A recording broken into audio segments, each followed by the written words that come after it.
The key question is which son would be able to assume power?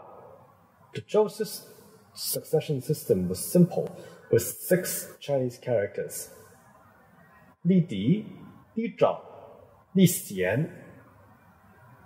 The translation is as follows: the throne, according to this system, will be passed according to this order. The first choice would be to the oldest son of the queen. If the queen did not have any sons, the eldest son would be next in line. If there were any issues with the oldest son and in any other special circumstances, then the virtuous son would assume the throne. One could clearly see that the Zhou's hereditary system emphasized more on order than on progress. The status of the heir was known at birth, and therefore no competition was necessary or allowed. It is important to note that there is a common misconception that powerful men in ancient China had multiple wives. In fact, it is more accurate to state that men in the past had one wife and multiple consorts or concubines. The legal status of the wife and her sons with the father had a different legal status from those who were not. The character Di can be split into 2 parts. The left part is the character Nu, meaning woman, and the right side Di, which means the stem or the base. The wife, the legal wife, was the stem of the family, and her oldest son was Di Zhangzi, who was the eldest from the stem. Commonly, the main wife of a nobleman would be from another powerful family, and so the Di Zhangzi would also have relations with other vassal states via his mother. Concubines would tend to be from lower birth, and as such, their sons would not be as well endowed politically. This D-parity system ensured maximum order, as it limited sibling rivalry and also maintained a tight grid by blood among the aristocracy. However, there would be circumstances where the king would prefer a son who was not the oldest from the main wife.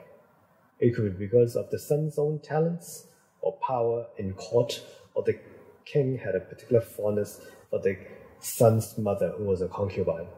These situations tended to create court rivalries. Now let's look at the macro overview of rivalries and succession system. The Zhou regime descended into chaos despite its best efforts, and China was disintegrated during the spring and autumn period from 7070 to 476 BC and warring period from 476 BC to 221 BC. China entered into the Imperial Age when the first emperor Qin Shi Huang conquered the other warring states and put China under a central administration rather than allowing his relatives to be vassal kings in 221 BC. There were other dynasties where there were vassal states, but the norm for all imperial governments was to govern the whole country from the center. However, Qin Shi Huang's Qin dynasty proved to be short-lived, and China was unified under the Han dynasty in 202 BC. Qin Shi Huang did not create a new succession system for the pioneering imperial order, and its lack of clarity in identifying his heir was one of the key reasons for the demise of his dynasty. The Han dynasty mostly followed the Zhou succession system of Li Zhao, Li Di, Li Xian, with a few dramatic exceptions. China then descended into disunity during most of the period from the Yellow Turban Rebellion in 184 AD to the unification of the Sui dynasty in 589 AD. The period was to be known as the Northern and Southern dynasties. The Sui dynasty was short-lived, from 581 AD to 6118 AD, and was replaced by the mighty Tang dynasty. Both the Sui and Tang dynasty royal families came from the northern dynasties, which were established by nomads from the Mongolian steppes. While they followed the Zhou succession system, they nonetheless retained certain nomadic family characteristics. The northern nomads would have the whole family hunt together, and therefore There was competition between the brothers. Given the lack of human capital, they could not afford the luxury of dividing the statuses between sons. They wanted to take their bow and arrow, ride their horses, and fight the enemy.